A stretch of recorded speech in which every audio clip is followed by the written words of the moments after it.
عزیز طلباء، آج ہم آپ کی خدمت میں خورشید اردو ادب چینل کی طرف سے حاضر ہیں اور آپ کی ہشتم کی کتاب کمل سے ایک نظم لے کر حاضر ہوئے ہیں جس کا نام ہے کوشش کیے جاؤ۔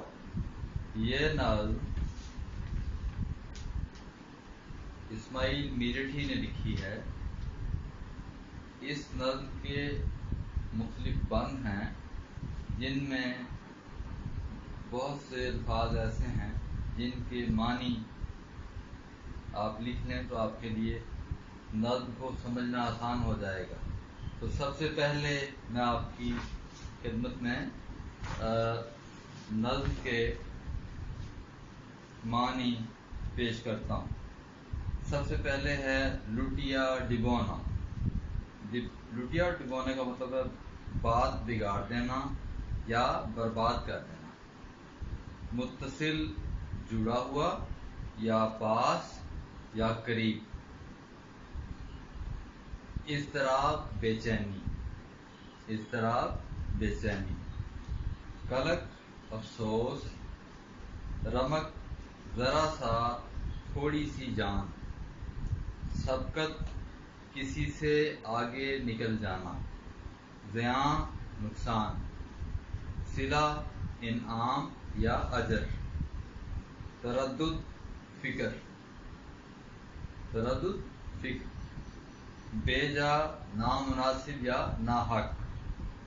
ہراس خوف یا ڈر۔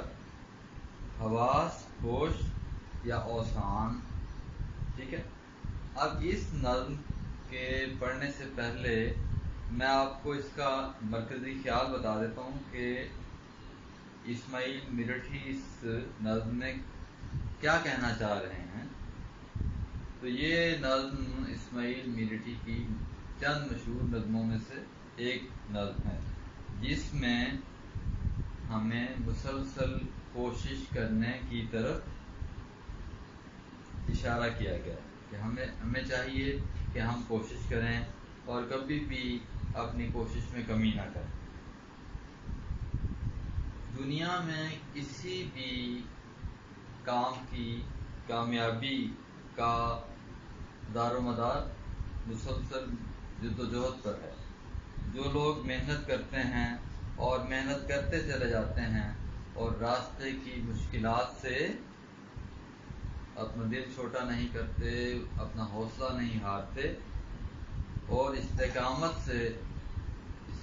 سے اس کے آگے کھڑے رہتے ہیں اور اپنی کوشش، اپنی محنت، اپنی مشقت کو جاری رکھتے ہیں، وہ آخرکار اپنی منزل کو پا ہی لیتے ہیں۔ اور اس نظم میں انہوں نے کچھ ایسی مثالیں بھی دی ہیں جو کہ انسان کو آگے بڑھنے میں حوصلہ پیدا کرتی ہیں، اور ان مثالوں کو دیکھتے ہوئے انسان جو کہ اس نظم کو پڑھتا ہے ان کی باتوں پر عمل کرنے کے لیے تیار ہو جاتا ہے۔ انہوں نے اس نظم میں یہ بھی پیش کیا ہے کہ دل کو ہمیں ہمیشہ مضبوط رکھنا چاہیے اور مایوسی کو کبھی بھی پاس نہیں آنے دینا چاہیے اور کبھی بھی ناکامی کا دل میں سوچنا بھی نہیں چاہیے۔ تو آئیے اب ہم اس نظم کا باقاعدہ آغاز کرتے ہیں۔ اس لیے آپ کو میں نے پہلے مرکزی خیال بتا دیا ہے تاکہ آپ کو نظم کے بند پڑھنے میں اور سمجھنے میں آسانی ہو۔ ٹھیک ہے۔ اور مشکل الفاظ بھی آپ نے نوٹ کر لیے ہوں گے۔ تو پہلا بند ہے دکان بند کر کے رہا بیٹھ جو، تو دی اس نے بالکل ہی لٹیا ڈبو۔ نہ بھاگو کبھی چھوڑ کر کام کو، توقع تو ہے خیر جو ہو سو ہو، کیے جاؤ کوشش میرے دوستو۔ اب آپ کو یہ معلوم ہے کہ جب امتحان ہوتا ہے تو اس میں جو اشعار دیے جاتے ہیں ان اشعار کے بارے میں سوال یہ ہوتا ہے کہ ان اشعار کی تشریح کریں، لیکن ساتھ ساتھ نظم کا نام بھی لکھیں کہ یہ اشعار کہاں سے لیے گئے ہیں، اور ساتھ ساتھ شاعر کا نام بھی وہ پوچھتے ہیں کہ شاعر کا نام بھی لکھیں. تو اس سلسلے میں اسے کہا جاتا ہے حوالہ. تو اس سلسلے میں آپ نے یہ کو بتانا ہے، لکھنا ہے کہ یہ نظم یہ اشعار کوشش کیے جاؤ سے لیے گئے ہیں اور اس کے شاعر اسماعیل میرٹھی ہیں. ٹھیک ہے، تو اس کی تشریح پھر آپ نے لکھنی شروع کر دینی ہے. الفاظ کے معنی انہوں نے نہیں پوچھے ہوتے، آپ نے الفاظ کے معنی میں نے جو آپ کو لکھوائے ہیں وہ آپ کو اس لیے لکھوائے ہیں تاکہ آپ کو اشعار کے سمجھنے میں آسانی ہو جائے. ٹھیک ہے، تو یہ پہلا جو بند ہے اس میں شاعر نے ہمیں یہ کہا ہے کہ ہمیں مشکل وقت سے کبھی بھی نہیں گھبرانا چاہیے، اور انہوں نے ہمیں ایک مثال دی ہے، دکان کی مثال دی کہ اگر کوئی دکاندار ہمت ہار کے بیٹھ جائے اور دکان بند کر دے کہ نہیں میرا تو کاروبار نہیں چلے گا، مجھ سے لوگ خریدنے کے لیے نہیں آئیں گے، میری چیزیں پڑی رہیں گی، یعنی پہلے ہی وہ اپنے دل میں یہ طے کر لے اور وہ اپنے دل میں یہ مایوسی کی دنیا بسا لے کہ بے روزگاری جو سی ہے وہ عام ہوتی جا رہی ہے، میرے پاس کون آئے گا کوئی چیز لینے کے لیے، تو وہ اپنی دکان جو سی ہے مایوس ہو کے بند کر کے گھر آ کے بیٹھ جائے گا، تو اس میں اس کا ہی نقصان ہوگا. تو دی اس نے بالکل ہی لٹیا ڈگو، تو اس نے سارا کاروبار ہی تباہ کر لیا ہے، اپنی ساری کی ساری جو سی ہے امیدوں پہ پانی پھیر دیا ہے. اس نے خدا پہ بھروسہ نہیں کیا بلکہ اپنے کام کو خود برباد کر لیا ہے. اور پھر اس نے کہا، آگے شاعری کہتا ہے، نہ بھاگو کبھی چھوڑ کر کام کو، کہ کام کرنا چاہیے، ہمیں ہر وقت محنت کرنی چاہیے اور مسلسل کام کرتے رہنا چاہیے.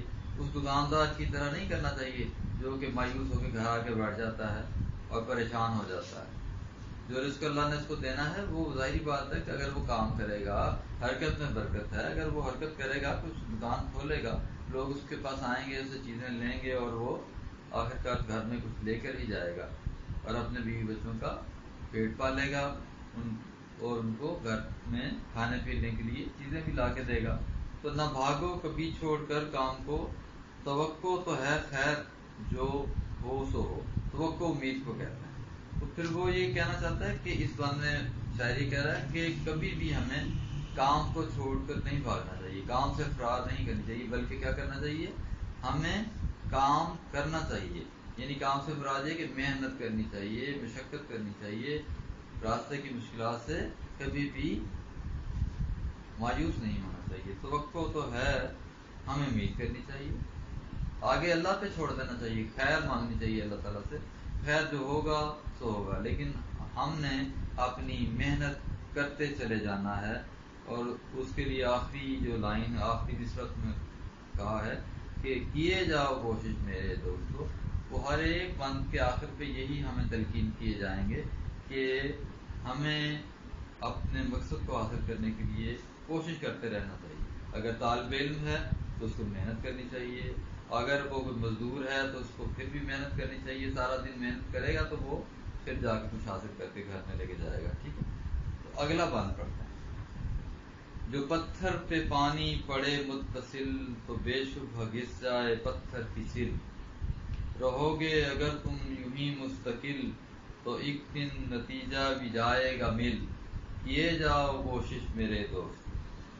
اب اس میں حوالہ ہے جو وہ پہلے کی طرح آپ نے دینا ہے کہ یہ بند یا یہ اشعار اسماعیل میرٹھی نے لکھے ہیں اور جس نظم سے لیے گئے ہیں اس کا نام کیا ہے، کوشش کیے جاؤ.